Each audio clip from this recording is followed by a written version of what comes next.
e rogo a Deus para que siga a abençoar a sua vida, a sua família, seu ministério, e que o trabalho de suas mãos continue sendo confirmado pelo Senhor.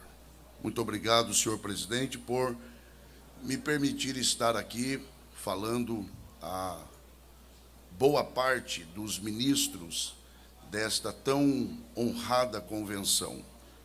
Também cumprimentar o pastor Raifran Batista, vice-presidente desta convenção, ao querido amigo pastor Osiel Gomes, no nome de quem eu cumprimento a todos os pastores presentes, agradecer ao pastor Ricardo Braz, que nos trouxe ali de Teresina até aqui, e de uma forma muito especial, agradecer ao pastor Pedro Aldi, parabenizá-lo pelo centenário da igreja aqui em Viana, agradecê-lo pelo honroso convite de estarmos aqui numa data tão importante, tão marcante, e eu agradeço ao pastor Pedro por me proporcionar esse momento.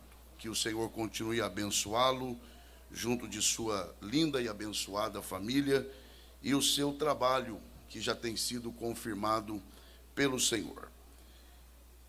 Quantos aqui querem de verdade continuar ouvindo Deus falar, diga amém. Do material que eu enviei aos irmãos, eu precisaria retirar ou extrair uma parte. E o Senhor tem colocado no meu coração o desejo de tratar um pouco sobre parte deste material, deste conteúdo que eu enviei. Para isto, eu convido aos senhores para lermos a palavra do Senhor na carta de Paulo aos Romanos. Carta de Paulo aos Romanos, capítulo de número 13.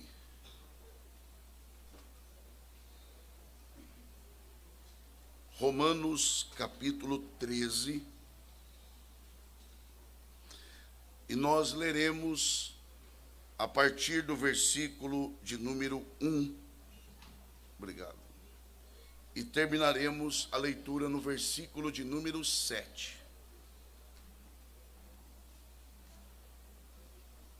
Romanos, capítulo 13, a partir do versículo 1. Os que encontraram, por favor, digam amém. A palavra do Senhor diz assim a nós: toda alma esteja sujeita às autoridades superiores, porque não há autoridade que não venha de Deus, e as autoridades que há foram ordenadas por Deus. Por isso, quem resiste à autoridade, resiste à ordenação de Deus, e os que resistem trarão sobre si mesmos a condenação. Porque os magistrados não são terror para as boas obras, mas para as más. Queres tu, pois, não temer a autoridade? Faze o bem e terás louvor dela, porque ela é ministro de Deus para teu bem. Mas se fizeres o mal, teme, pois não traz debalde ou em vão a espada, porque é ministro de Deus e vingador para castigar o que faz o mal. Portanto, é necessário que lhe estejais sujeitos, não somente pelo castigo, mas também pela consciência. Por esta razão, também pagais tributos, porque são ministros de Deus, atendendo sempre a isto mesmo. Portanto, dai a cada um o que deveis, a quem tributo, tributo, a quem imposto, imposto, a quem temor, temor, a quem honra, honra. e os que podem. Muito obrigado, e que Deus, por graça, mais uma vez, abençoe a exposição de sua palavra. Esse é um texto com o qual nós, em certa medida, estamos familiarizados. Mas antes que nós tratemos de fato sobre aquilo que Paulo, em partes, está tratando, em parte deste capítulo, é preciso que nós lancemos um olhar para a carta aos Romanos como um todo. Talvez fosse desnecessário até dizer que esta é uma das mais brilhantes cartas do apóstolo Paulo. Alguém chegou a dizer que Romanos é o resumo, é a síntese do pensamento de Paulo a respeito do Evangelho. E eu fico pensando que se Romanos é a síntese e é o resumo do que Paulo pensou sobre o Evangelho, o que não seria a totalidade? Porque Romanos em si mesma já é uma carta um tanto quanto difícil e que requer de nós uma atenção especial. Mas quando Paulo escreve a carta aos Romanos, Paulo ele tem alguns objetivos muito claros. Dentre esses objetivos, eu destaco pelo menos dois aqui. Em primeiro lugar, Paulo, é claro, ele está tratando sobre aspectos doutrinários, teológicos. É evidente que sim. No entanto, o grande objetivo de Paulo com esta carta foi um objetivo missionário, pois Paulo, quando escreve esta carta, ele está com a intenção de pregar o Evangelho na Espanha.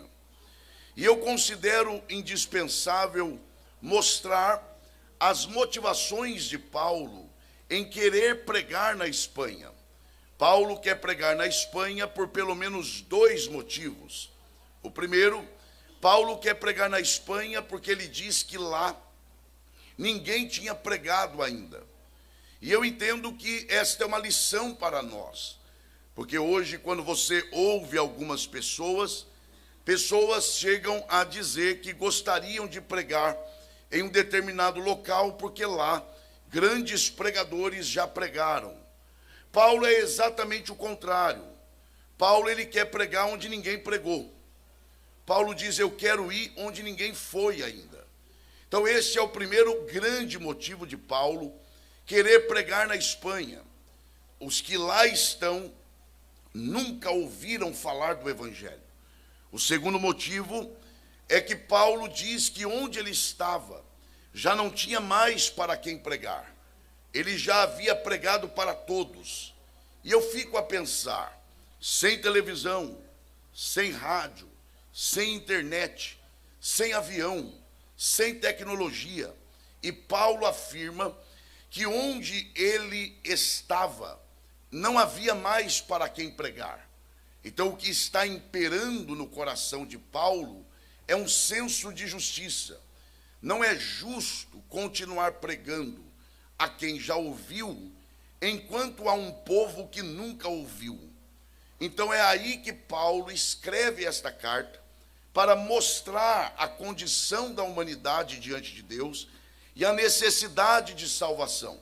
Daí aquele jogo de palavras que Paulo faz no capítulo 10 desta carta, em que ele diz que o homem está perdido e para que ele se salve ele precisa invocar. E aí ele começa a dizer, mas como invocarão se não crerem? Como crerão se não ouvirem? Como ouvirão se não há quem pregue? E como pregarão se não forem enviados? É aí que Paulo então se levanta como que dizendo, olha, há um povo na Espanha perdido, que precisa de salvação. Para isso eles precisam invocar, para isso eles precisam de fé, para isso alguém tem que pregar. Eu estou pronto a pregar. Agora, para eu pregar, alguém tem que me enviar. É aí então que ele diz que ao passar por Roma, a igreja em Roma seria responsável por encaminhá-lo. encaminhá-lo ali é literalmente patrocinar financeiramente a sua viagem. Então, esse é o teor básico e essencial desta carta. É claro que há outras perspectivas, mas esta eu acredito que seja uma parte essencial da carta.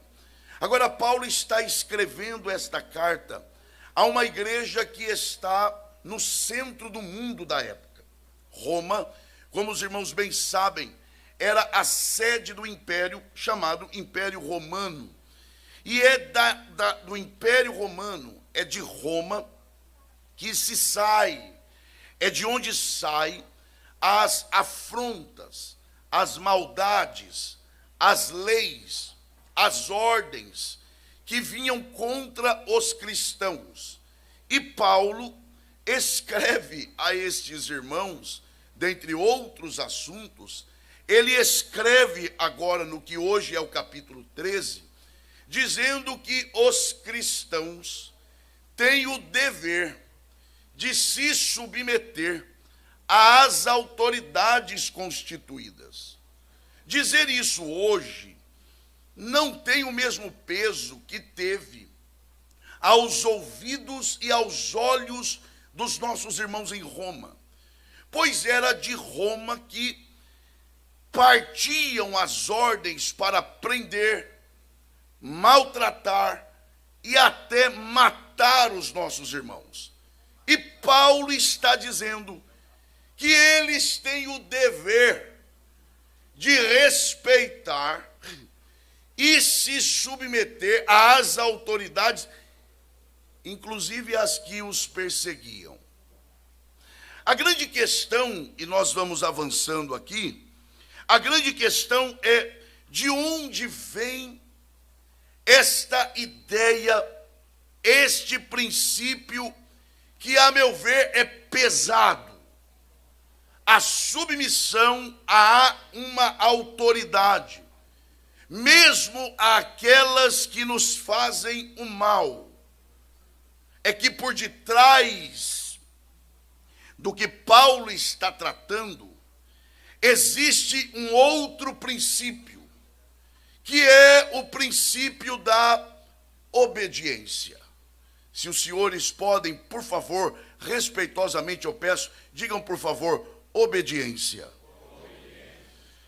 Vejam que Paulo, ele fundamenta o que ele está tratando com base no princípio da obediência. E a obediência para toda a Bíblia, ela é central. Então, por exemplo, a obediência não é uma condição estabelecida após a queda. Pelo contrário, a obediência é antes da queda. Aliás, foi a desobediência que desencadeou a queda. Então, a obediência é uma condição estabelecida antes da queda. Em segundo lugar, é uma condição estabelecida na lei. E ela é também uma condição estabelecida na graça. Porque há quem diga, por exemplo, bom mesmo é viver no tempo da graça. E aí é bom sentar e conversar com uma pessoa que diz assim, para aprofundar a conversa e descobrir por que essa pessoa acha que viver na graça é mais fácil do que ter vivido na lei. Vamos ver se é mesmo. É na graça, por exemplo, que Jesus disse que se a sua mão direita te faz pecar, arranque-a. É na graça que o Senhor Jesus diz também que se os teus olhos te fazem pecar, arranque-os. É evidente que aquilo ali é uma hipérbole, é uma linguagem de exagero para demonstrar a radicalidade do reino.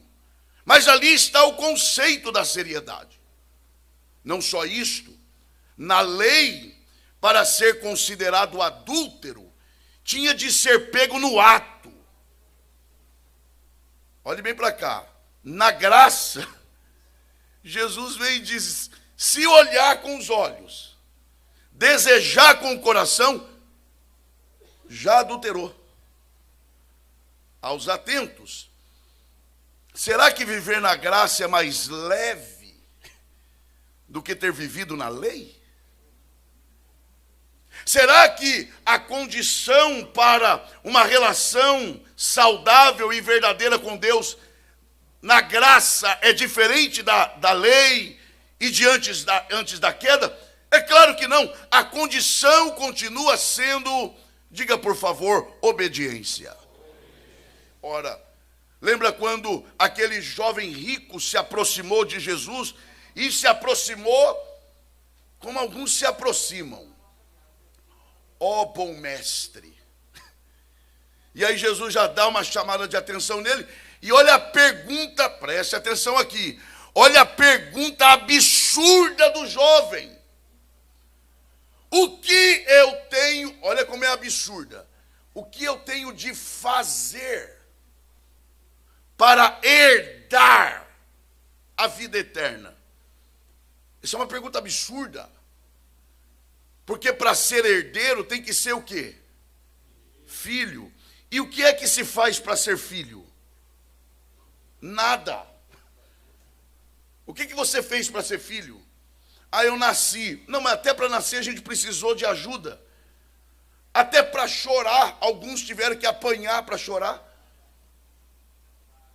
Então a pergunta é absurda, porque a pergunta é: o que é que eu faço para herdar? Porque para ser herdeiro não é uma questão de fazer, é uma questão de ser. Mas Jesus releva a pergunta e responde. Jesus diz: cumpra os mandamentos. O jovem não se dá por satisfeito. Ele avança na conversa e diz: eu já tenho cumprido. Uma pergunta: Jesus disse que o jovem estava mentindo? Não. Jesus disse que o jovem estava errado? Também não. O que é que Jesus disse a ele? Uma coisa te falta. Então quer dizer que ele cumpria mesmo. Uma coisa te falta. E é o quê? Vai, vende tudo que você tem, reparta com os pobres, depois vem e siga-me. Olha isso aqui. O Senhor Jesus diz a ele: cumpra os mandamentos. Ele diz: eu já estou cumprindo, eu obedeço os mandamentos. O Senhor Jesus diz agora: então isso não é suficiente. Como não? Obedecer não é o suficiente? Neste caso não. Então o que eu preciso? Primeiro, você precisa desfazer daquilo que divide o seu coração comigo. Porque eu não habito em lugares habitados. Eu não divido espaço. Vende o que divide o espaço comigo. Reparta com os pobres e está tudo resolvido? Não. E depois, vem e segue-me. Por quê? Vem e ande atrás de mim. Porque por mais obediente que nós sejamos, a nossa obediência, ela sempre será imperfeita. E ela só será aceita diante de Deus quando praticada à sombra daquele que é o obediente perfeito, que é Jesus Cristo nosso Senhor. Então, na graça, a condição ainda é a obediência. E é por isso que Paulo leva esse assunto a sério. É por isso que ele fundamenta o tema do princípio de autoridade na base da obediência. E aqui nós tocamos no ponto em que Paulo está tratando nesta carta, que é o princípio de autoridade. Diga bem forte, por favor, princípio de autoridade. Diga assim bem forte: o meu Deus é Deus de princípios. Eu vou fazer uma pergunta aqui que a princípio vai parecer uma pergunta absurda, mas relevem, por favor. Deus existe? Bom, biblicamente falando, Deus não só existe, e eu não vou entrar nem na questão. Na verdade, quando a Bíblia fala sobre Deus, não fala da existência dele, fala do ser dele. Porque, na verdade, mais do que existir, Deus, ele é. É só nos lembrarmos, quando Moisés, ele recebe a visita de Deus, e ele quer saber o nome de Deus. Qual é o teu nome? Um nome, eu quero um nome. E é claro que Deus sabe o porquê Moisés quer saber o nome. Primeiro, Moisés quer saber o nome porque, por influência da religião egípcia, conhecer o nome de uma divindade era ter controle sobre essa divindade. Então, de certa forma, Moisés quer saber o nome para, de certo modo, controlar a esse Deus. E Deus é resistente em dizer nome, não tem nome, mas eu quero o nome. Uma outra coisa é que Moisés quer saber o nome de Deus para Deus defini-lo, porque o nome de uma pessoa define essa pessoa. E Deus está resistente, mas de tanto Moisés insistir, Deus disse, então tá bom. Se você quer saber nome, quando alguém te perguntar qual é o meu nome, diga que eu sou o que sou. Agora imagine Moisés dizendo ao povo, eu sou o que sou, me enviou a voz. Ele tinha que explicar toda vez o que é. Não teria sido melhor ficado sem nome? Não, mas ele quis nome. E quando Deus diz eu sou o que sou, pelo menos na minha mente, que é extremamente limitada, eu sou o que fui, sou o que sou e sou o que sempre serei. Ou seja, ficou ainda mais complicado. Mas Deus não diz, diga que eu existo, diga que eu sou. Aliás, a própria Bíblia diz, o próprio Deus diz, antes que houvesse dia, eu sou. Mas vamos partir da ideia de que sim, Deus existe. Uma vez que Deus existe, é possível conhecê-lo? Então, primeiro, Deus existe? Vai lá, sim. Tá. É possível conhecê-lo? É. E por que é possível conhecê-lo? Primeiro, porque ele quer se dar a conhecer. Porque ele poderia ter nos criado e ter ficado escondido. Mas não, além de nos criar, ele se dar a conhecer. E isso é chamado de quê? Revelação. E Deus se revela pelo menos de 3 formas. A primeira é aquilo que na teologia é chamado de pregação visual. Salmos 19, Romanos capítulo 1, em que fala que o que se pode conhecer sobre Deus, se conhece a partir daquilo que por ele foi criado. Então você olha para a criação de Deus e você se depara com a grandeza de Deus. Então, primeiro, podemos conhecer a Deus por aquilo que ele criou. Segundo, podemos conhecer a Deus pelas Escrituras, a palavra escrita, a palavra de Deus. E terceiro, podemos conhecer a Deus principalmente por Jesus Cristo, o Verbo encarnado, o Filho de Deus. Não é à toa que Jesus é chamado de o Verbo de Deus. Ele é a palavra. Porque, por exemplo, quando queremos manifestar o que pensamos, o que fazemos? Falamos. Quando queremos tornar conhecido o nosso sentimento, o que fazemos? Falamos. Porque palavras revelam a mente, palavras revelam os sentimentos. Por isso Jesus é o Verbo de Deus. Ele é a manifestação, ele é a materialização da mente de Deus, do coração de Deus. O dia que você for tentado a questionar os pensamentos de Deus sobre você, ou os sentimentos de Deus sobre você, olhe para Jesus. Jesus é a materialização do que Deus pensa sobre você e do que Deus sente por você. Quem reconhece Jesus como verbo de Deus aqui, aproveite para glorificá-lo nesta manhã. Então, podemos conhecê-lo, sim, pela revelação. Agora, mais do que isso, e nós vamos chegar lá, mais do que isso, tudo o que Deus faz revela quem Ele é. Você pode dizer isso para gravarmos, diga, tudo que Deus faz revela quem Ele é. Ou seja, Deus não separa quem Ele é do que Ele faz. Tal qual Ele é, assim Ele faz.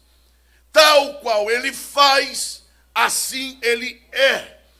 Deus não é como o homem. Eu sei que aqui não tem, mas eu vou dar um exemplo. Aqui não tem. Por exemplo, uma pessoa casada, que longe do seu cônjuge, se comporta como se fosse solteira. Ele é uma coisa, ela é uma coisa, mas se comporta como se não fosse. O que faz não reflete o que é. Com Deus não é assim. O que Ele faz reflete quem Ele é. As suas obras revelam o seu caráter. Os seus feitos revelam o seu ser. Então, aquilo que Deus faz reflete quem Ele é.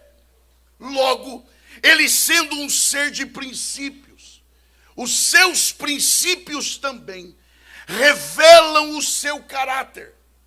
Ou seja, se Deus é santo, os seus princípios são o quê? Vamos lá, por favor. Se Deus é santo, os seus princípios são o quê? Santos. Se Deus é eterno, os seus princípios são o quê? Se Deus é perfeito, os seus princípios são o quê? Se Deus é imutável, os seus princípios são o quê? Se com Deus não se negocia, os seus princípios são o quê?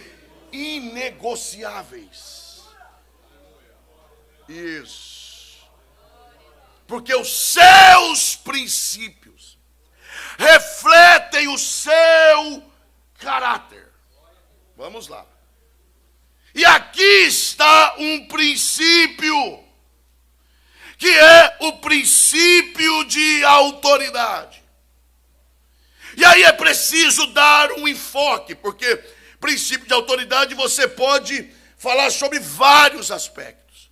Na família, no trabalho, na escola, no governo. Mas eu vou restringir aqui. Deus, olhe bem para cá. Deus escolheu, chama a sua atenção. Deus escolheu conduzir a sua igreja por meio de homens.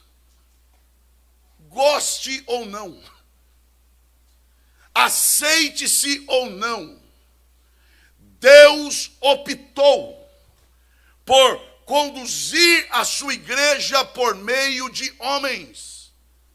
Quem está me ouvindo aqui, diga amém. Isso, repito, é uma escolha de Deus, e que fica restrita à sua soberania, as razões para isso. Por exemplo, Deus poderia conduzir o seu povo diretamente por ele? É claro que sim. Uma vez por mês, ele desceria aqui em Viana, no Maranhão, numa nuvem, seja lá como for, daria as orientações e cada um vai para sua casa viver a sua vida. Ou, e aí alguns gostariam mais, através de anjos. A cada 15 dias, o anjo descia batendo as asas, se é que tem asa, aí quem sabe é o pastor Ziel, batendo as asas, descia, daria ali as orientações e o povo vai para casa. Mas não. Ao invés disso, Deus decidiu conduzir a sua igreja por meio de homens. Pastor, por quê? Sinceramente, a minha mente não alcança o porquê. Mas eu tento e chego em pelo menos 2 pontos e daí para lá não vai mais. Primeira razão pela qual eu acredito que Deus decidiu conduzir o seu povo por meio de homens. É uma questão estratégica de homens falando a homens, na linguagem de homens, conhecendo os dramas dos homens. Então é uma questão estratégica. A segunda razão, preste atenção aqui, é um propósito da manifestação da graça. Eu vou repetir, é o propósito da manifestação da graça. Por quê? Olha o que Paulo diz. Ele registra que por 3 vezes ele pediu para que Deus tirasse dele o espinho da sua carne. E Deus é tão educado que até para dizer não, ele tem cuidado. Porque Paulo, ele pede 3 vezes, tira de mim, tira de mim, tira de mim. E Deus na 3ª vez ele diz o quê? A minha graça te basta. Em outras palavras, o que é que Deus estava dizendo? Não vou tirar. Mas até para dizer não, Deus é educado. Mas ele continua a frase e diz, porque o meu poder se aperfeiçoa na sua, vamos lá, fraqueza. Você pode dizer isso? Diga, o poder de Deus se aperfeiçoa. Traga para o pessoal, diga, na minha fraqueza. Isso é estranho demais. Poder que se aperfeiçoa na fraqueza. Olhe para cá. Poder que se aperfeiçoa na fraqueza. Parece contraditório. Parece que o correto seria o quê? A fraqueza se aperfeiçoar no poder. Mas não é, é o contrário. E torna-se ainda mais difícil de compreender, porque não é o poder de homem. É o poder de Deus. E desde quando o poder de Deus precisa ser aperfeiçoado? Então o que é que ele, preste atenção nisso aqui, o que é que ele quer dizer com isso? O meu poder se aperfeiçoa na sua fraqueza. Esse aperfeiçoamento é em relação a quem? Em relação a Deus ou em relação a quem vê? É claro que é em relação a quem vê. Porque por melhor que seja a nossa visão, o nosso alcance a respeito do poder de Deus é limitado.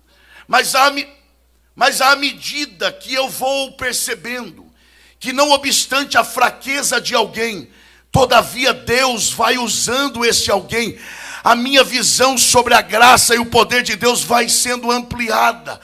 Então, na verdade, Deus escolheu usar homens na condução do seu povo para acentuar a sua graça e a sua capacidade de usar a fraqueza de alguém como instrumento para o aperfeiçoamento da igreja. Então, a nossa fraqueza, na verdade, ela se torna uma arma nas mãos de Deus. Ela se torna uma estratégia de Deus. Então grave isso no seu coração. As suas fragilidades, não estou dizendo pecado, as suas fragilidades, as suas limitações, as suas fraquezas, na mão de Deus se torna instrumento e estratégia de Deus para aperfeiçoar a sua obra no meio do seu povo.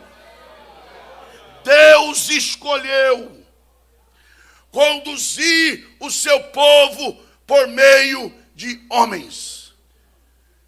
Pastor Raposo, senhor presidente, com muito respeito, mas eu preciso fazer isso aqui. Nós estamos em um ambiente de confraternização, de um ajudar o outro. E eu quero que você seja uma bênção na vida de quem está do seu lado. Se você pode, se sente à vontade. Se não for fazer, respeite quem faz. Mas olhe para quem está ao seu lado e diga: você é uma escolha de Deus.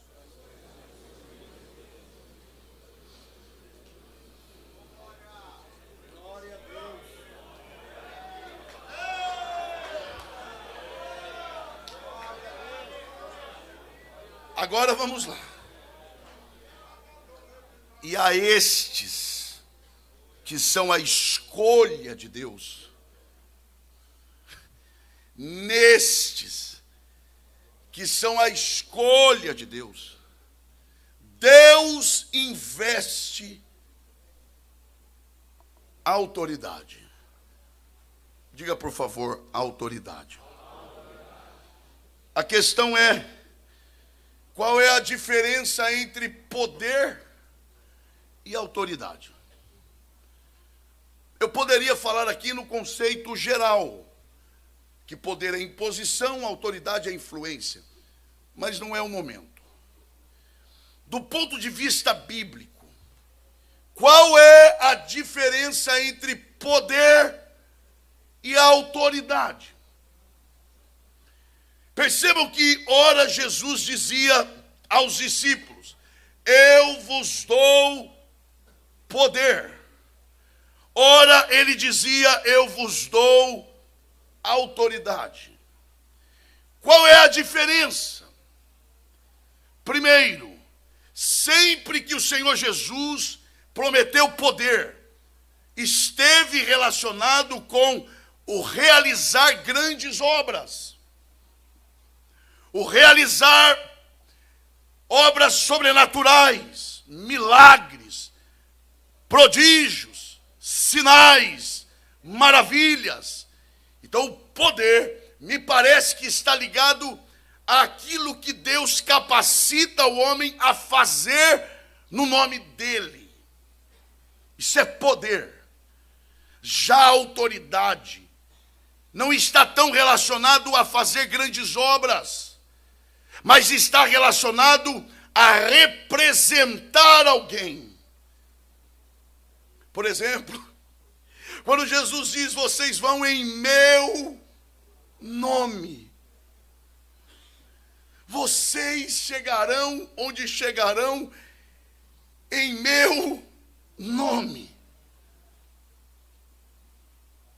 De onde Jesus tirou isso? Era uma prática comum na época, em que um líder de uma sinagoga convidava um outro de uma outra sinagoga, e ele firmava o compromisso. No dia não pôde ir, ele chamava alguém de sua confiança, redigia uma carta e dizia: vai lá em meu nome.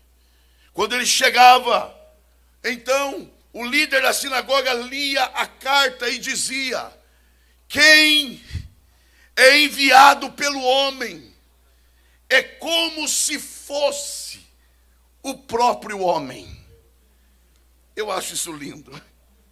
E é por isso, preste atenção aqui, é por isso que Jesus falou aos discípulos: olha, se no exercício do ministério de vocês chegarem numa aldeia e saudando com a paz, as pessoas não receberem, não fiquem chateados. Façam o seguinte: peguem a paz de volta para vocês, porque ela é de vocês. Sacode a poeira do pé, porque a poeira é deles. Isto é, saiam sem dever nada para ninguém e vão embora, porque eles não estão rejeitando o enviado, eles estão rejeitando aquele que os enviou. Aliás, Samuel sofreu deste mal. Aliás, nós somos tentados a sofrermos deste mal. Olha Paulo, por exemplo. Paulo, meu irmão, o grande apóstolo Paulo, que a gente quase venera. Eu vou repetir: quase venera. Mas a gente quase não percebe os erros de Paulo. Mas olha Paulo, ele escreve dizendo: eu trabalhei mais do que todos. A gente acha bonito porque é Paulo. Imagina hoje à noite, pastor Pedro, me dirijo ao senhor com muito respeito. Imagina hoje à noite, nas comemorações do centenário, o senhor dá oportunidade para um irmão. O irmão sobe lá no palanque e começa: irmãos, eu sou humilde, vocês sabem, mas eu preciso falar.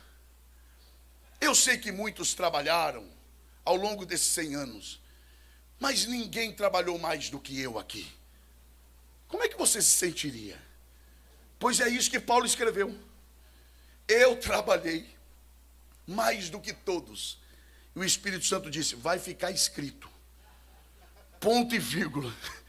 Aí a correção. Aí ele diz assim: eu não.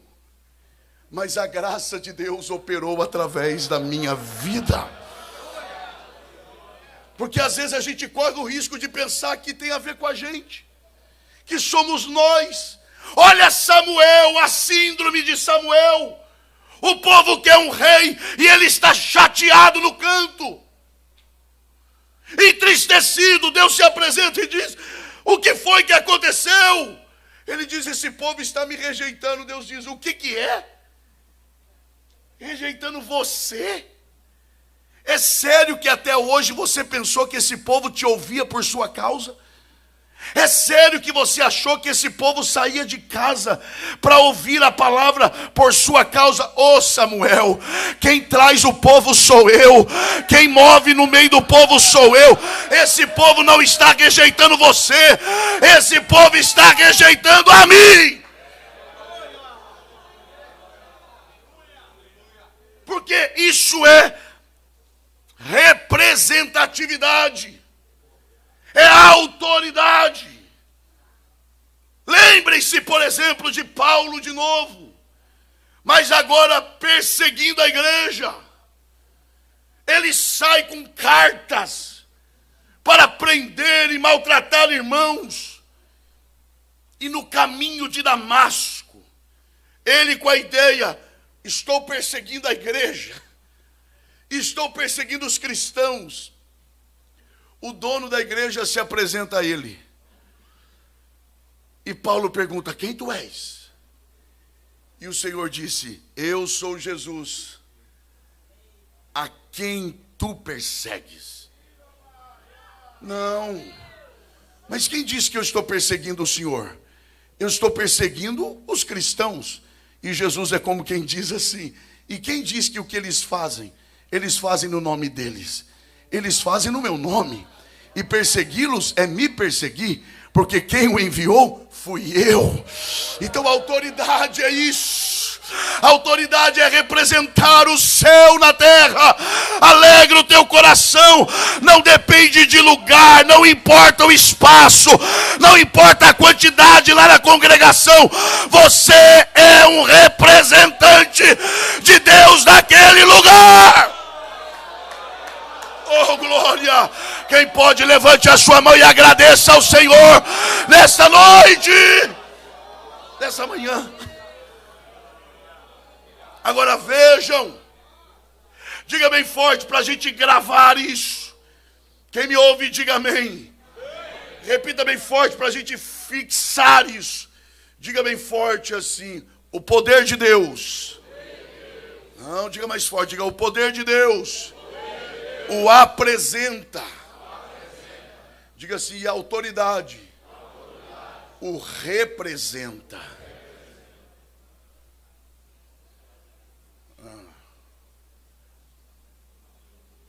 Olhe bem para cá. Não desvie o olhar, não. O poder o apresenta. O poder diz quem ele é. O que ele é capaz de fazer. A autoridade diz quem ele é porque o representa. Então uma coisa é rejeitar o poder, outra coisa é rejeitar a autoridade. Quando alguém rejeita o poder, rejeita o que ele faz. Mas quando alguém resiste a uma autoridade constituída, ele está rejeitando quem Deus é. Existem dois tipos de pecados. O primeiro é o pecado contra a santidade de Deus, que daí são pecados morais. E o segundo é o pecado contra o trono de Deus, que daí é o pecado da rebelião. E não se enganem, problema de rebelião, Deus não terceiriza a solução. Eu vou esperar aqui. Problema de rebelião, Deus nunca terceiriza a solução.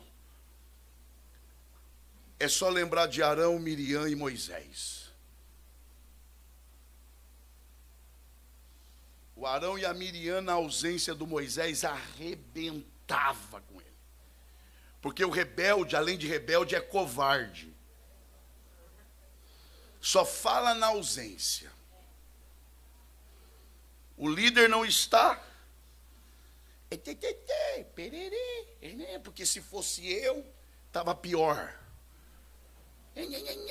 Aí chega o líder. Meu amado. Ô, meu salve, salve. Estamos juntos, hein? Juntão, hein? Aí sai o líder. O outro que está ouvindo fala, não entendi nada. O problema é quando isso ocorre no âmbito da casa, da família. Destruindo a reputação do líder na frente dos filhos. E aí os filhos vêm, falam uma coisa em casa e na igreja trata de outra forma. O filho olha e diz, afinal de contas, o meu pai está falando de qual pessoa? Será que é a mesma pessoa? E se o meu pai não respeita uma autoridade na ausência dela, por que eu deveria respeitar? Eu vou até beber água, só um.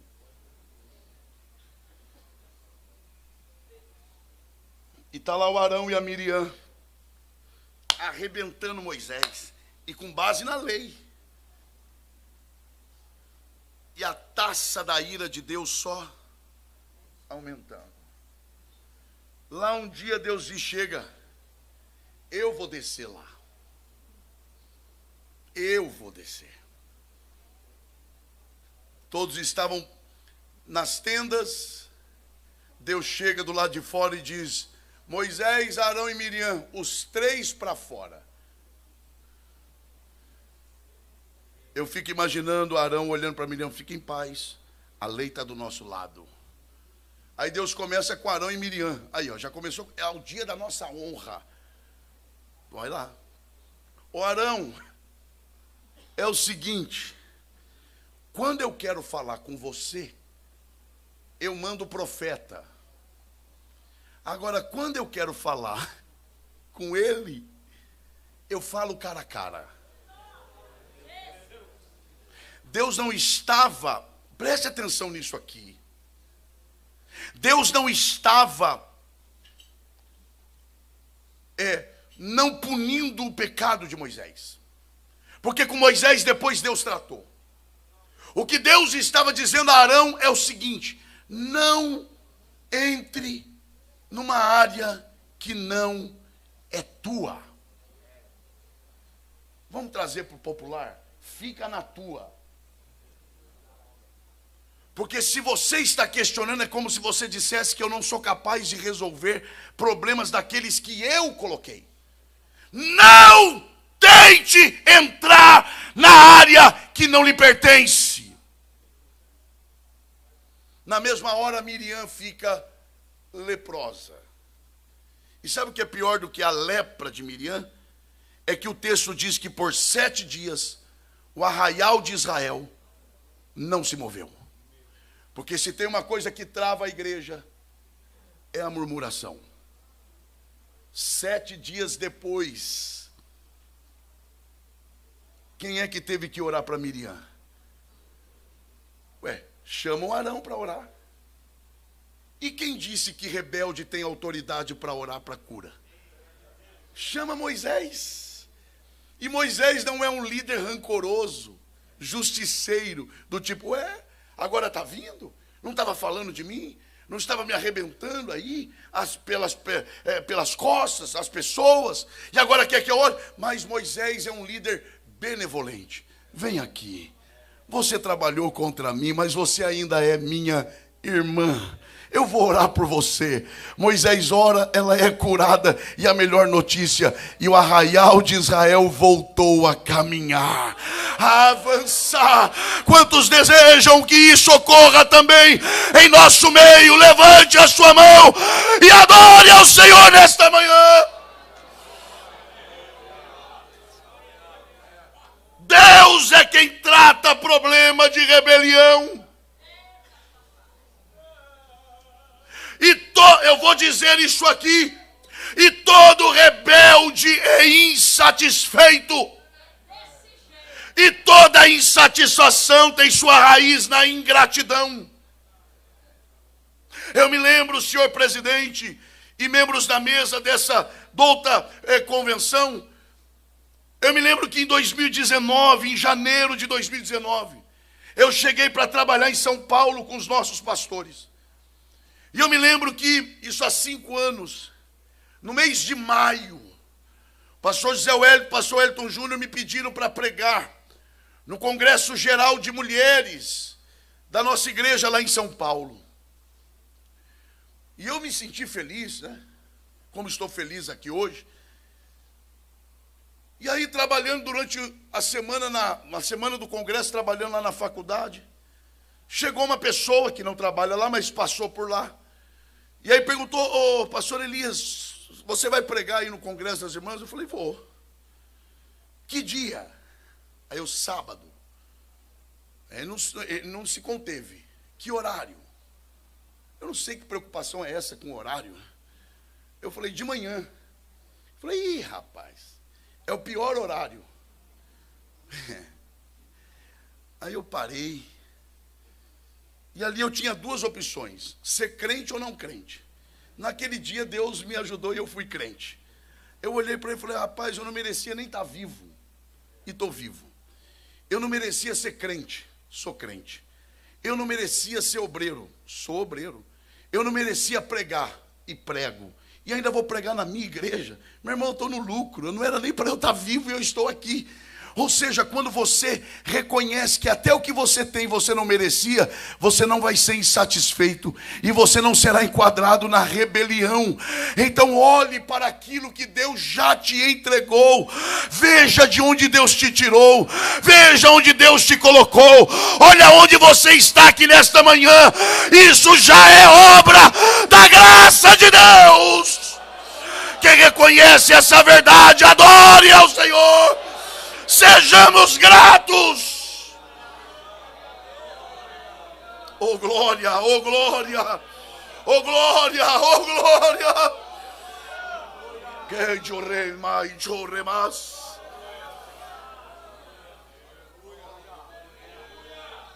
Eu vou dizer isso aqui também. Eu sei quando eu estou ensinando, eu sei quando eu estou pregando, mas eu sei quando eu estou profetizando. Não se prenda a lugar. Não se prenda a condições, a número, como se isso medisse a grandeza do ministério de alguém. Esse não é o critério de Deus.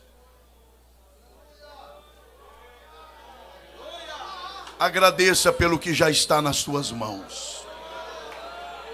Não nutra no seu coração esse sentimento, porque poderá lhe custar caro.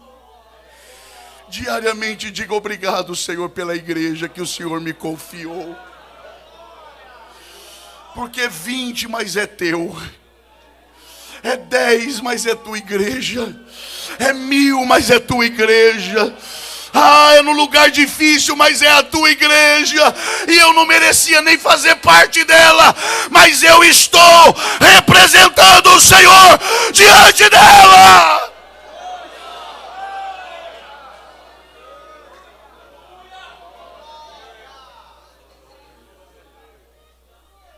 A nossa, e eu começo a encerrar, a nossa lealdade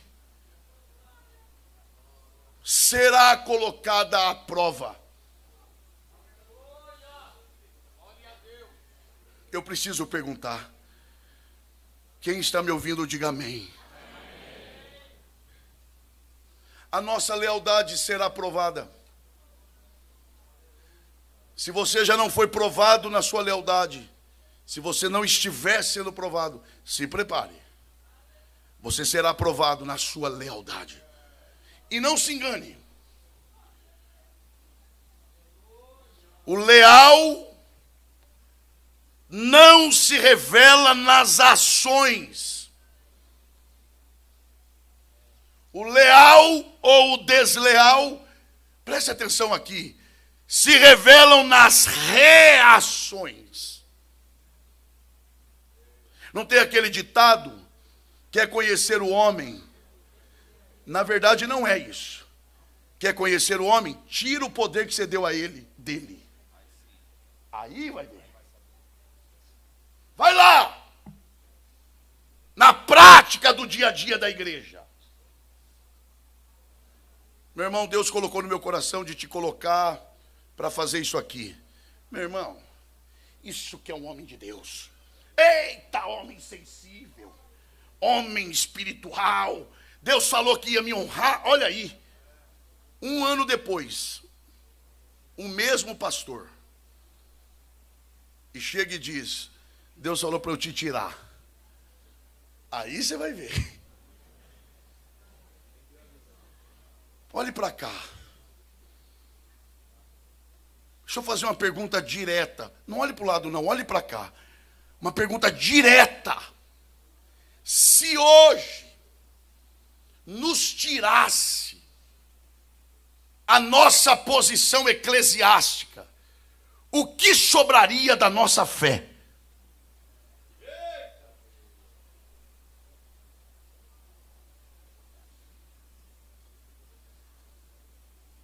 Teríamos condições de irmos à igreja para ouvir outro pregar? Sem que a oportunidade seja dada por nós? Então se preparem, eu devo me preparar, nós, porque a nossa lealdade será testada em dois ambientes. Primeiro, ambiente desfavorável. Quando alguém chega para você e diz assim, você é bom demais para estar onde está. Você se preparou muito. E eu acho que você tinha que estar lá. Pois eu responderia, eu não merecia nem estar aqui. Não olha para o lado agora não. Não, olhe para cá. Não. Porque sempre terão vozes dizendo, você merece mais. Você é mais. Estão fazendo isso para te matar, para te sangrar, para te humilhar. Por isso te colocaram lá. É só lembrar de Davi. Davi já tinha sido ungido rei de Israel.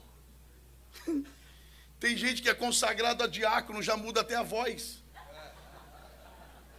Eu não entendo essas coisas. Camarada, ele dobra o joelho na consagração falando fino. Aleluia, Jesus, obrigado. Quando levanta da oração da consagração, aleluia, eita maravilha. Aí vai dormir no dia da consagração. Aí dormiu no outro dia, a esposa toda feliz, porque agora está casada com um diácono.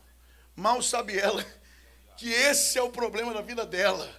Porque daí ela acorda e diz assim, bom dia, meu amor. É capaz de ele dizer, amor não. Diácono fulano de tal. Por isso que Deus não dá asas a algumas ovelhinhas por aí. Porque Ele conhece. Davi já tinha sido ungido rei. Dias depois, o seu pai diz, vai levar comida para os seus irmãos no campo de batalha. Se fosse hoje, meu tempo de diácono já passou. Eu agora sou rei de Israel. Mas Davi é o tipo de pessoa que precisamos hoje. Ele diz, sim, Senhor. Eu fui ungido rei, mas ainda sei servir os meus irmãos. E ele vai.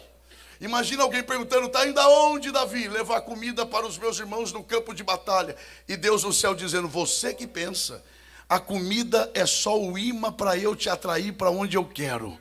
Quando ele vai chegando no campo de batalha, ele entende: eu não vim trazer comida. A comida foi apenas a ponte de Deus para me trazer para onde ele quer. Eu vim mesmo é para derrubar gigantes nesta batalha.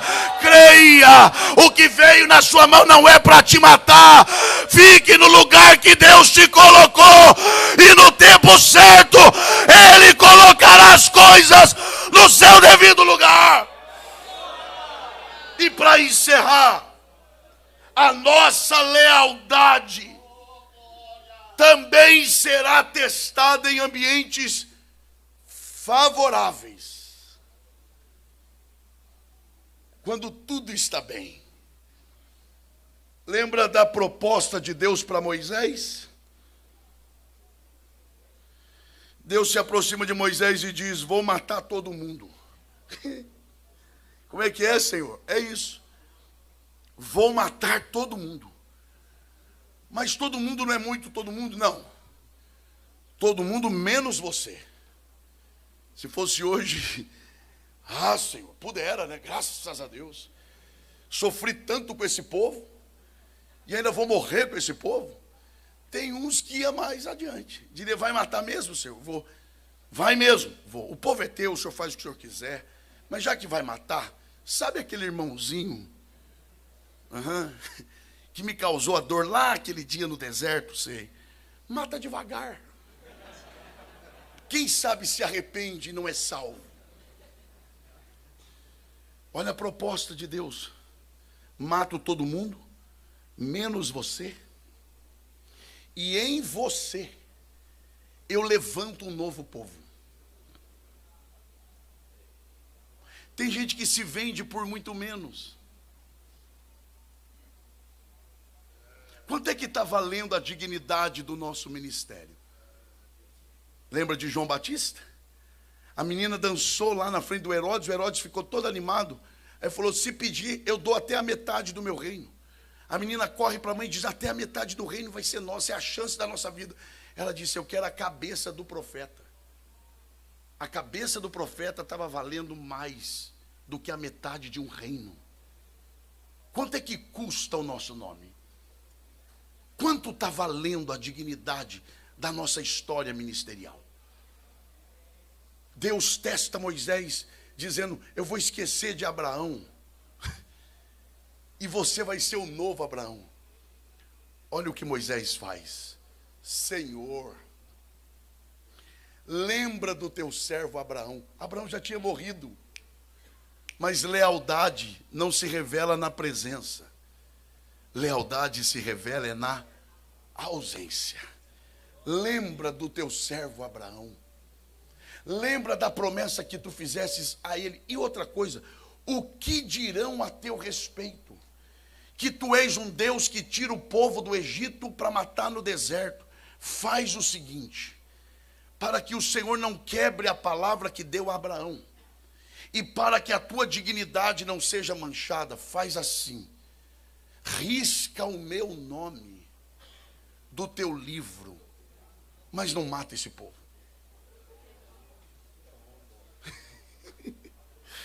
Porque Moisés não é movido por oportunidades. Moisés é movido por princípios. Moisés não está preocupado em perpetuar o nome. Moisés está preocupado em preservar a dignidade de Deus. Oh, glória a Deus.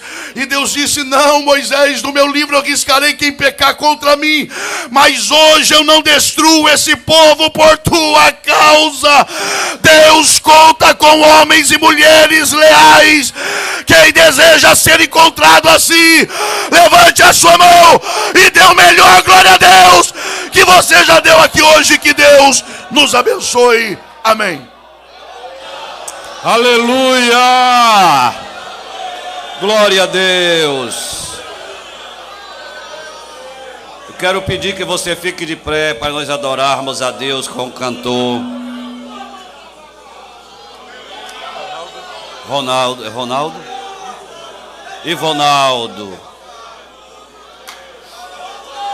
Glória a Deus.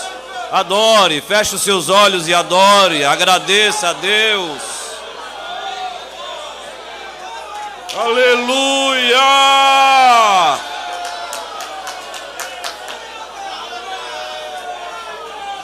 Glória a Deus. Você vai adorar. Glória a Deus.